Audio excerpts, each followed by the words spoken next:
Good morning, students. Our subject is Design of Concrete Structure 1. Our today's topic is Introduction to Limit State Approach. In the last section, we already studied WSM method, working stress method. By using working stress method, we design beam, column, footing, staircase, slab. Now we are going to study here limit state method. So introduction about the limit state method, that is the philosophy of the limit state method of the design is an advancement or improvement over a traditional design philosophy. यहाँ पे हम study कर रहे हैं limit state method. Limit state method में हम जो working stress method में या अल्टीमेट लोड मेथड में जो डिसएडवांटेजेस है वो यहाँ पे हम एडवांटेजेस में कन्वर्ट करना चाहते हैं, तो उसको बोलते हैं हम limit state method. We know in a working stress method which is based on calculation on service working load condition only. तो हमने देखा वर्किंग स्ट्रेस मेथड में सिर्फ सर्विस लोड जो होता है उसके ऊपर ही हमने डिज़ाइन किया है, लेकिन बहुत बार उससे भी ज़्यादा लोड आ गया तो उस कंडीशन में हमारे जो मेंबर्स है वो फेल जा सकते हैं। तो इसलिए हमने क्या किया है, उसमें कुछ इम्प्रूवमेंट्स किए हैं।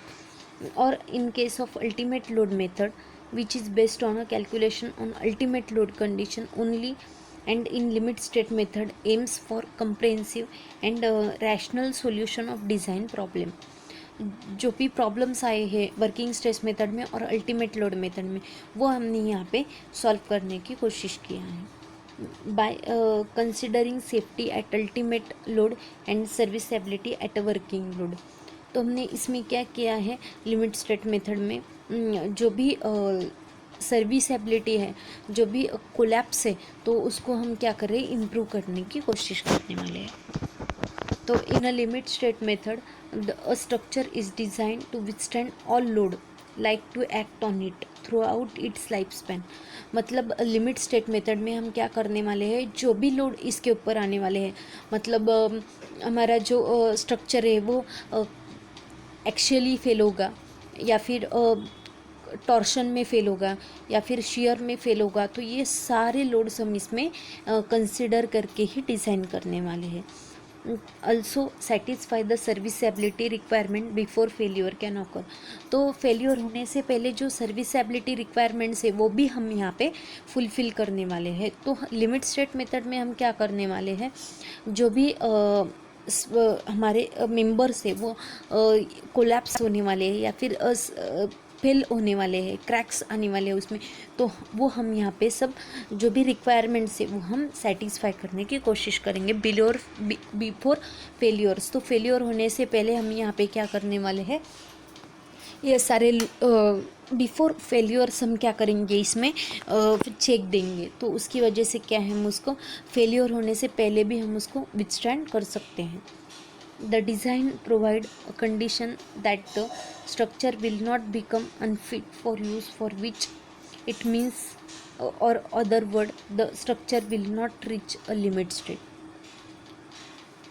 तो इसमें हम क्या करने वाले हैं, ऐसी कंडीशंस हम प्रोवाइड करेंगे कि जिसमें क्या होगा कि हमारा स्ट्रक्चर फेल होने से पहले वो हमें वार्निंग प्रोवाइड करेगा, फिर उसमें क्रैक आ गए तो वो हम इजीली फुलफ़िल कर सकते हैं, तो उसकी वजह से हमारा स्ट्रक्चर फेल नहीं जाएगा। ऐसे हम कुछ कंडीशंस यहाँ पे प्रोवाइड करने वाले हैं। तो लिमिट स्टेट मेथड में है, यहाँ पे हम रेफ़र करने वाले हैं IS 456 clause number 35.1 page number 67। तो ये क्लॉज हम यहाँ पे यूज़ करने वाले हैं लिमिट स्टेट मेथड डिज़ाइन करने के लिए। तो the acceptable limit for a safety and serviceability requirement before failure occur, it is called as a limit state method. तो लिमिट स्टेट मेथड में हम क्या करने वाले हैं कि जो सेफ्टी एंड सर्विसबिलिटी में, मतलब सेफ्टी के लिए क्या है कि सडनली कोलैप्स नहीं होना चाहिए, और सर्विसबिलिटी मतलब क्या, जिसमें क्रैकिंग्स आएगा, तो उसमें हम क्या करने वाले हैं, जो भी रिक्वायरमेंट्स है बिफोर फेलियर वो हम यहाँ पे फुलफ़िल करेंगे, तो उसको बोलते हैं हम limit state method. The structure shall be design on a basis of the most critical limit state and shall be checked before other states।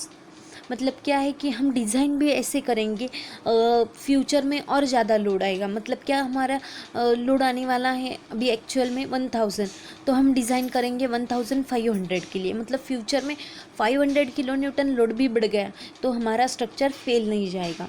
और ये मतलब क्रैक्स आएगा या कोलैप्स होगा, स्लाइडिंग होगा, शेयरिंग होगा, तो इस सब के लिए हम क्या करेंगे, चेक प्रोवाइड करने वाले हैं, चेक देने वाले हैं। तो हमारा स्ट्रक्चर चेक में फेल गया तो हम उसको और सेफ बनाने की कोशिश करेंगे, तो उसकी वजह से क्या होगा, हमारे सर्विसबिलिटी और लाइफ स्पैन भी बढ़ सकता है। तो इसमें तो ये लिमिट स्टेट मेथड में हम क्या करते हैं, the structure shall be design on a basis of most critical limit state and shall be checked for other limit state. तो हम क्या करते हैं इसमें, सर्विसबिलिटी और सेफ्टी में जो भी मतलब कोलैप्स होगा, स्लाइडिंग होगा, शियर होगा, तो इसके लिए हम क्या करते हैं, चेक प्रोवाइड करते हैं। और क्रैक्स आएगा, ओवरटर्न होगा, तो उसके लिए हम क्या करते हैं, पहले ही लोड्स की लिमिट बढ़ा देते हैं, मतलब फैक्टर ऑफ सेफ्टी कंसीडर करते हैं। तो उसकी वजह से क्या होता है, 50% हम फैक्टर ऑफ सेफ्टी प्रोवाइड करते हैं। तो उसकी वजह से क्या होगा, 1000 किलो न्यूटन लोड आएगा स्ट्रक्चर के ऊपर, तो हम 1500 किलो न्यूटन के लिए डिज़ाइन करते हैं। तो उसकी वजह से क्या होगा, फिर ज़्यादा लोड भी आएगा तो वो इजीली कंसिडर कर सकते हैं, या फिर इजीली वो हमारे स्ट्रक्चर के ऊपर आएगा तो वो इजीली मतलब कंसिडर हो जाएगा, तो उसकी वजह से हमारा स्ट्रक्चर फेल नहीं जाएगा। For ensuring the above objectives, the design should be based on a characteristics value for the material strength and applied load which take into account for a variations on a material strength and its load to be supported। तो यहाँ पे हम क्या करते हैं, RCC में दो material construction के लिए लेते हैं, पहला है कंक्रीट और दूसरा है स्टील। तो स्टील के लिए हमारा फैक्टर ऑफ सेफ्टी अलग होगा, कंक्रीट के लिए हमारा फैक्टर ऑफ सेफ्टी अलग होगा। तो इसका अकाउंट में हम अलग अलग कंसिडर करेंगे, तो उसकी वजह से क्या होगा, फिर स्टील भी फेल जाएगा तो उसकी फैक्टर ऑफ सेफ्टी अलग होगा, कंक्रीट फेल जाएगा तो उसकी फैक्टर ऑफ सेफ्टी हम लिमिट स्टेट मेथड में अलग से कंसिडर करते हैं। उसके बाद टाइप ऑफ लिमिट स्टेट में दो टाइप्स हैं, लिमिट स्टेट ऑफ कोलैप्स और लिमिट स्टेट ऑफ सर्विसबिलिटी। तो लिमिट स्टेट ऑफ कोलैप्स क्या है, तो ये सडनली कोलैप्स होगा या फेल होगा, तो उसकी वजह से क्या आएगा, हम यहाँ पे क्या कर सकते हैं, फिर लिमिट स्टेट ऑफ कोलैप्स में कौन से पॉइंट्स आएंगे, तो पहला है एक्सियल लोड, दूसरा है बेंडिंग, तीसरा है शियर और चौथा है टॉर्शन। तो ये कोलैप्स में ये पॉइंट्स हमें कंसिडर करना है। तो जब हम डिज़ाइन करेंगे तो ये पॉइंट्स के लिए भी हमें पहले कंसिडर करना है। तो बेंडिंग का चेक आएगा, शियर का चेक आएगा, टॉर्शन का चेक आएगा। तो ये चेक देने के बाद हम करेंगे कि कोलैप्स में हमारा ये मेंबर्स सेफ़ है या नॉन सेफ़ है। उसके बाद में स्टेबिलिटी अगेंस्ट स्वे, ओवर टर्निंग, स्लाइडिंग। तो हमारा जो भी स्ट्रक्चर है वो ओवरटर्न होगा या स्वे होगा, मतलब क्या है, ये ऐसा मेंबर से, तो ये यहाँ पे क्या होगा, स्वे हो सकता है। स्वे मतलब ये यहाँ तक डिफ्लेक्शन होगा, ऐसा भी हो सकता है, या फिर स्लाइड भी हो सकता है, यहाँ से यहाँ तक ये स्लाइड भी हो सकता है। तो ऐसे कंडीशन में हमें उसको पहले से ही चेक प्रोवाइड करेंगे, पहले से ही हम चेक कर सकते हैं ये सेफ़ है या अनसेफ है। उसके बाद में फटिक, तो इसके अंदर भी कुछ क्रैकिंग्स आ रहे या फिर फेल्स हो रहा है, तो ये हम पहले से ही चेक कर लेंगे। उसके बाद में है लिमिट स्टेट ऑफ सर्विसबिलिटी। तो लिमिट स्टेट ऑफ सर्विसबिलिटी में पहला पॉइंट है डिफ्लेक्शन, तो ये डिफ्लेक्ट होगा या नहीं ये हम चेक करेंगे। उसके बाद में क्रैक हो रहा है, वाइब्रेशन हो रहा है या नहीं, ये हम पहले से ही चेक प्रोवाइड करेंगे। उसके बाद में ड्यूरेबल है या नहीं, फायर रेजिस्टेंस है, करोजन रेजिस्टेंस है या नहीं, ये हम पहले से ही चेक करेंगे। तो उसकी वजह से क्या होगा, हमारा मेंबर्स फेल होने से पहले चेक है या नहीं हम यहाँ पे प्रोवाइड कर सकते हैं। उसके बाद में है लिमिट स्टेट ऑफ कोलैप्स। तो लिमिट स्टेट ऑफ कोलैप्स में आएगा हमारा शियर है, टॉर्शन है, बेंडिंग है। तो यहाँ पे हम क्या करेंगे कि ये पहले कोलैप्स हो रहा है या फिर डिफ्लेक्ट हो रहा है, तो ये हम लिमिट स्टेट ऑफ कोलैप्स में प्रोवाइड करेंगे। द रेजिस्टेंस टू बेंडिंग, हम यहाँ पे क्या करेंगे, हमारा जो स्ट्रक्चर्स है वो पहले से ही बेंडिंग आएगा, शियर आएगा, ये टॉर्शन आएगा, ये रेजिस्ट करेगा। The resistance to bending, shear, torsion and axial load at every section.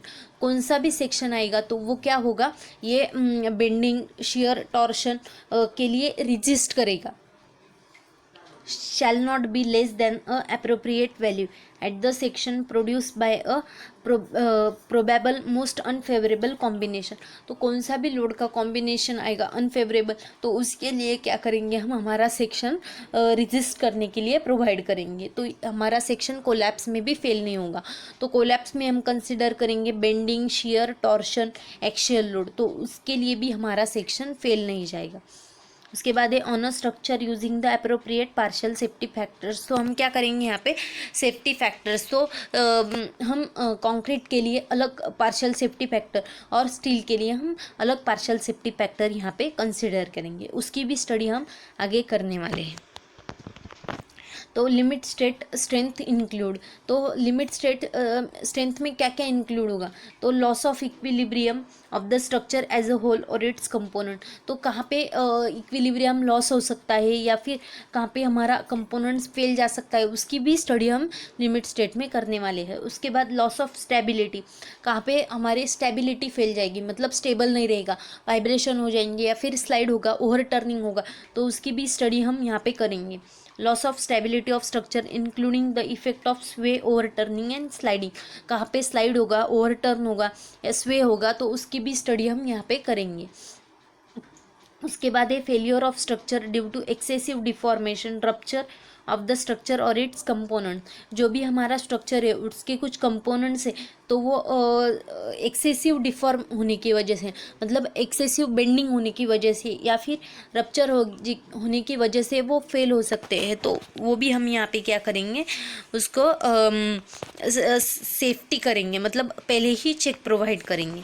उसके बाद में है क्रैक ड्यू टू फटिंग और ब्रिटल फ्रैक्चर। ये जो भी होगा, इक्विलिब्रियम लॉस होगा या फिर स्टेबिलिटी लॉस होगा, फेलियर स्ट्रक्चर का लॉस होगा या फिर क्रैक्स ड्यू टू फटिग होगा, ब्रिटल फ्रैक्चर होगा, तो ये सब स्ट्रेंथ में हम पहले ही प्रोवाइड करेंगे, इसका चेक प्रोवाइड करेंगे। तो हमारा स्ट्रक्चर इस कंडीशन में ही फेल जा सकता है, तो ये कंडीशन हम स्ट्रांग करेंगे, तो ये कंडीशन स्ट्रांग हो जाएगी तो हमारा स्ट्रक्चर फेल भी नहीं होगा। उसके बाद है लिमिट स्टेट ऑफ सर्विसेबिलिटी। हमने सेफ्टी में देखा एक्सियल लोड है, बेंडिंग है, टॉर्शन है, क्रैकिंग है, ये हम यहाँ पे प्रोवाइड करेंगे। उसके बाद है सर्विस, मतलब 50 ईयर्स 60 ईयर्स हमारा जो स्ट्रक्चर है वो हमें सर्विस प्रोवाइड कर रहा है, तो सर्विस में क्या क्या प्रॉब्लम्स आ सकते हैं वो हम यहाँ पे स्टडी करेंगे। तो limit state of serviceability is related to satisfactory performance of the structure at working load. The limit state is corresponding to deflection, cracking and durability. तो सर्विसेबिलिटी में लाइफ स्पैन में क्या क्या प्रॉब्लम्स हो सकते हैं, क्रैकिंग्स हो सकता है, मतलब 10 ईयर बाद स्ट्रक्चर में कुछ क्रैक्स प्रोवाइड होंगे या फिर 20 ईयर बाद में हमारा स्ट्रक्चर्स डिफ्लेक्ट हो जाएगा, ऐसे हो सकता है।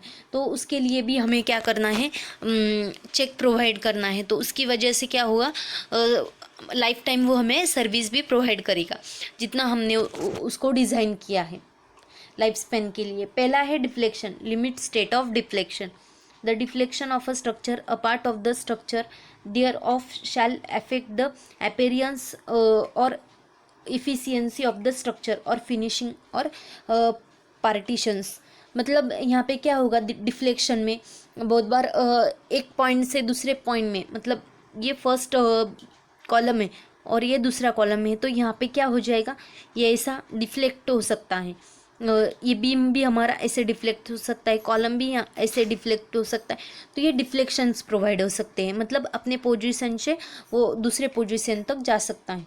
तो ऐसे कंडीशंस में हमें क्या करना है, लिमिट स्टेट डिफ्लेक्शन में भी इसकी स्टडी करनी है। तो डिफ्लेक्शन ऑफ द स्ट्रक्चर और parts of the structure thereof shall affect the appearance और efficiency of the structure. Finish में भी हमें क्रैकिंग्स आ सकता है, तो वो भी हमें यहाँ पे उसको चेक प्रोवाइड करना है। Limit state provide by prescribing limit state for deflection और by providing limit states span to depth ratio of the beam. तो हमें इसमें क्या करना है, properly span to depth ratio proper लेना है। उसके बाद में हमें डिफ्लेक्शन जहाँ पे होगा वो प्रॉपरली प्रोवाइड करना है, तो उसकी वजह से क्या होगा, हमारा सेक्शन फैल नहीं जाएगा।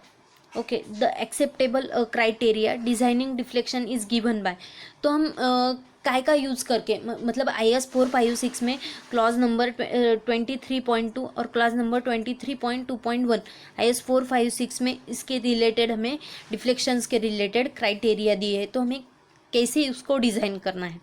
The actual deflection should not be less than maximum allowable deflection, तो एक्चुअल डिफ्लेक्शन कितना होना चाहिए, वो कम होना चाहिए मैक्सिमम से, मैक्सिमम अलोएबल डिफ्लेक्शन से। मतलब हमने अलो किया 0.003, हमने मैक्सिमम अलो किया, तो उससे कम ही हमारा एक्चुअल डिफ्लेक्शन होना चाहिए, वो हम यहाँ पे कंसिडर करेंगे।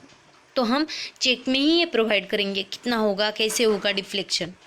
कि उसके बाद है लिमिट स्टेट ऑफ क्रैकिंग, तो बहुत बार स्ट्रक्चर में क्रैक हो सकता है और अपीयरेंस में भी वो अच्छा नहीं दिखता है क्रैक्स, तो वो कैसे सेव करना है वो हम यहाँ पे स्टडी करेंगे। Cracking of concrete should be also affect the appearance or durability of the structure. The acceptable limit of cracking would vary with the type of structure and environment, तो इन्वायरमेंट की वजह से बहुत बार ड्राई होता है, उसकी वजह से भी क्रैक्स आ सकते हैं स्ट्रक्चर में। वो हमारा जो है कंक्रीट, तो उसमें भी हमने रेशो प्रॉपर नहीं लिया, तो उसकी वजह से भी ये क्रैक्स हो सकता है। तो the actual width of crack will not vary between a wide is not a possible. In general, the surface width of crack should not be exceed 0.3 mm. तो ये 0.3 mm से ज़्यादा नहीं होना चाहिए, तो अपीयरेंस में भी प्रॉब्लम्स हो सकता है, और क्रैक्स की साइज़ बढ़ गई तो वो स्ट्रक्चर में भी प्रॉब्लम्स हो सकता है और स्ट्रक्चर कोलैप्स भी हो सकता है। फर्स्ट है कंट्रोल करने के लिए, क्रैक कंट्रोल करने के लिए बार स्पेसिंग कंट्रोल करना है हमें। The rule of maximum spacing for bar in tension are given in clause 26.3 of IS 456/2000। तो IS 456/2000 में क्लॉज नंबर 26.3 में दिया है कि मैक्सिमम स्पेसिंग बार में कितना होना चाहिए, वो हमने प्रॉपर लिया तो क्या होगा, हम स्पेसिंग कंट्रोल कर सकते हैं और उसकी वजह से हम क्रैक भी कंट्रोल कर सकते हैं। This shall be used in all normal cases, तो ये हम ऑल नॉर्मल केसेस में हम ये यूज़ कर सकते हैं। सेकंड है क्रैक विड्थ कैलकुलेशन, हमने क्रैक कितना होना चाहिए वो देखा, 0.3 mm होना चाहिए, तो अब क्रैक विड्थ कैलकुलेट कैसे करने हैं वो हमें यहाँ पे देखना है। Where it is required to calculating the crack width, the crack width calculation may be done using formula given in annex F IS 456 में उन्होंने दिया है, अपेंडिक्स एफ IS 456 में उन्होंने दिया है कि जो भी क्रैक विड्थ कैलकुलेशन करना है हमें, वो कैसे हम सेव कर सकते हैं। ओके, उसके बाद है लिमिट स्टेट ऑफ ड्यूरेबिलिटी, तो durability is defined as the ability of the structure to maintain the level of reliability and serviceability during its intended life span, तो जितना भी लाइफ स्पैन हमने कंसिडर किया है उसमें वो ड्यूरेबल होना चाहिए, नहीं तो बहुत बार क्या होगा, ड्यूरेबिलिटी नहीं होगी तो वो स्ट्रक्चर की एबिलिटी होनी चाहिए, ability of the structure to maintain its level, वो जैसी हमारी लेवल है, मतलब हम सेफ कर रहे हैं, ड्यूरेबल रखना है हमें स्ट्रक्चर को, मतलब कितना भी उसके ऊपर लोड आएगा हमने कंसिडर किया है तो वो लोड में वो फेल नहीं आना चाहिए, ड्यूरेबल होना चाहिए। It depend on resistance to deterioration and environmental in which it placed the resistance of the structure to weathering, chemical attack, abrasion, frost and fire depend largely upon its quality and constitution materials. Depending upon these causes they are divided into following limit state, तो limit state of fire resistance और limit state of environmental and chemical action, तो बहुत बार chemical की वजह से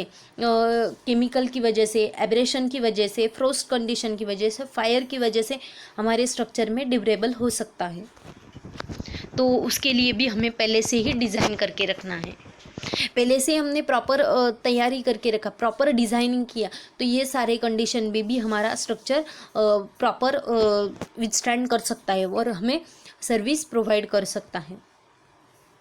limit state of serviceability include, तो इसमें क्या क्या इंक्लूड किया है हमने, deformation with limit state acceptable, it exceed the certain limit, it will causes a discomfort to occupants.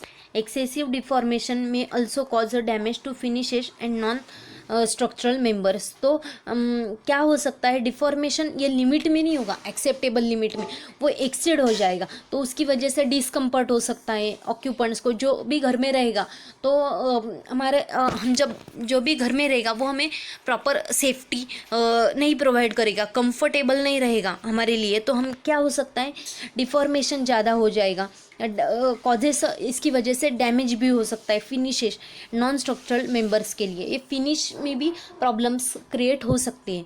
तो इसके लिए हमें पहले क्या करना है, फिर सर्विस में ये सारे पॉइंट्स इंक्लूड करने हैं। तो उसकी वजह से हमने सर्विस में या फिर सेफ्टी में पहले से ही प्रॉपरली डिज़ाइन किया, पहले से ही सेफ कर दिया, तो हमारा स्ट्रक्चर फेल नहीं जाएगा। Durability and corrosion of fire resistance, vibration in a structure or any of its component causing discomfort to people और डैमेज टू स्ट्रक्चर। वाइब्रेशन होने की वजह से हमें डिस्कम्फर्ट भी हो सकता है या फिर डैमेज भी हो सकता है स्ट्रक्चर। ज़्यादा वाइब्रेशन होने की वजह से स्ट्रक्चर डैमेज भी हो जाएगा और डिस्कम्फर्ट भी होगा। तो पहले से ही हमें उसको क्या करना है, फिर सर्विस एबिलिटी में ही ये पॉइंट कंसिडर करना है। तो हमने सेव कर दिया, मतलब उसके लिए भी हमने प्रॉपर डिज़ाइन कर दिया, तो हमारा स्ट्रक्चर वाइब्रेट भी नहीं होगा प्रॉपरली, वो हमें सेफ्टी भी प्रोवाइड करेगा। रिपेयरेबल डैमेज और क्रैक ड्यू टू फटीग, तो क्रैक आ भी गए हमारे स्ट्रक्चर में, तो वो कैसे होने चाहिए, रिपेयरेबल होने चाहिए, तो जल्दी से वो हमने रिपेयर कर दिए तो हमारा स्ट्रक्चर फेल भी नहीं जाएगा। ओके, तो आज के लेक्चर में हमने स्टडी किया कि लिमिट स्टेट ऑफ सेफ्टी क्या हो सकता है और लिमिट स्टेट ऑफ सर्विसेबिलिटी क्या हो सकता है। सेफ्टी में आते हैं एक्सियल बेंडिंग है, टॉर्शन है, बेंडिंग मोमेंट है, तो ये हमने देखा सेफ्टी में। और सर्विसेबिलिटी में हमने स्टडी किया डिफ्लेक्शन है, क्रैकिंग है, फायर रेजिस्टेंस है, ये हमने सर्विसेबिलिटी में स्टडी किया और उसके लिए हम IS कोड का यूज़ करके हम उसको डिज़ाइन भी करेंगे। ओके, तो आज के लेक्चर में किसी को कुछ डाउट होगा तो आप चैट बॉक्स में मुझे पूछ सकते हैं। Okay, thank you.